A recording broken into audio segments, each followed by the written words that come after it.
যুগ যুগ ধরে আওয়ামী লীগ দ্বারা বিএনপি নির্যাতিত হয়েছে, নিপীড়িত হয়েছে। একমাত্র প্রতিদ্বন্দ্বী রাজনৈতিক দল, যত নির্যাতিত হয়েছে, যত রক্ত ঝরেছে। এখন আপনি যদি কন যে বিএনপি আওয়ামী লীগের সাথে পুনর্বাসন করবার চেষ্টা করছে, এটা তো মানে প্রহসন। এই ধরনের বক্তব্য, বিভ্রান্তি তৈরি বা কি বলে বিদ্বেষ তৈরি বা কি বলবে রাজনীতির নামে এগুলো ভনিতা ভণ্ডামি। আপনি বিএনপি কী কারণে আওয়ামী লীগের পুনর্বাসন করবে?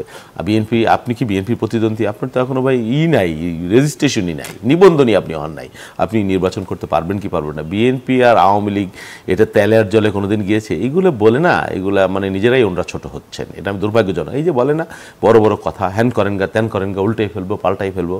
রাজপথে যখন আওয়ামী লীগ মিছিল করে, কে ঠেকাইতে দেয়? কয়বার ঠেকাইছেন আপনি?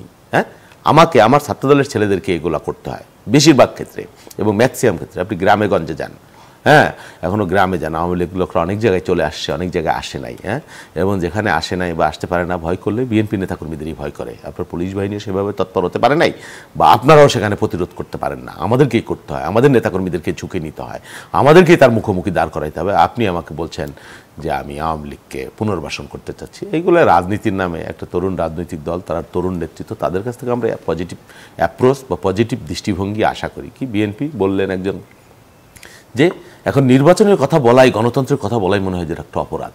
হ্যাঁ, এমন একটা প্রেক্ষাপট, এমন বক্তব্য দেওয়া হচ্ছে যে নির্বাচনের কথা বললে এখানে অথচ একটা প্রজন্ম একবার ভোটও দিতে পারলো না। সেই নির্বাচনটাকে উপেক্ষা করে আপনি সংস্কারের কথা বলছেন। আপনার কথার সাথে তো হাসিনের কথা ক্ষেত্র বিশেষে মিলে যায়। ওরা বলতো যে উন্নয়ন আগে তারপরে গণতন্ত্র, এখন আপনি বলছেন সংস্কার আগে তারপরে গণতন্ত্র। সংস্কারের বিরোধিতা করেছি আমরা? হ্যাঁ না, সংস্কার আপনি যখন আরামে আয়েসে আওয়ামী লীগের একদিনের কারাভোগ করেন নাই, তখন আমার হাজার হাজার লক্ষ লক্ষ কর্মী নিপীড়িত হয়েছে।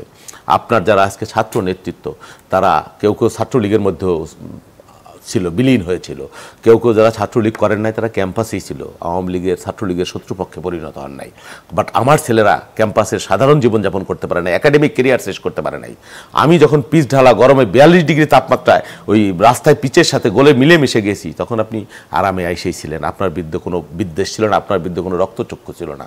আমার ছাত্রদলের কর্মীটা যখন জেলখানা থেকে ডান্ডা ভরে পরে মায়ের ডেড বডি দেখতে আসছে কোনো রকম ওই প্যারোলে, তখন আপনি আপনার মায়ের হাতের সুন্দর রান্না খেয়েছেন।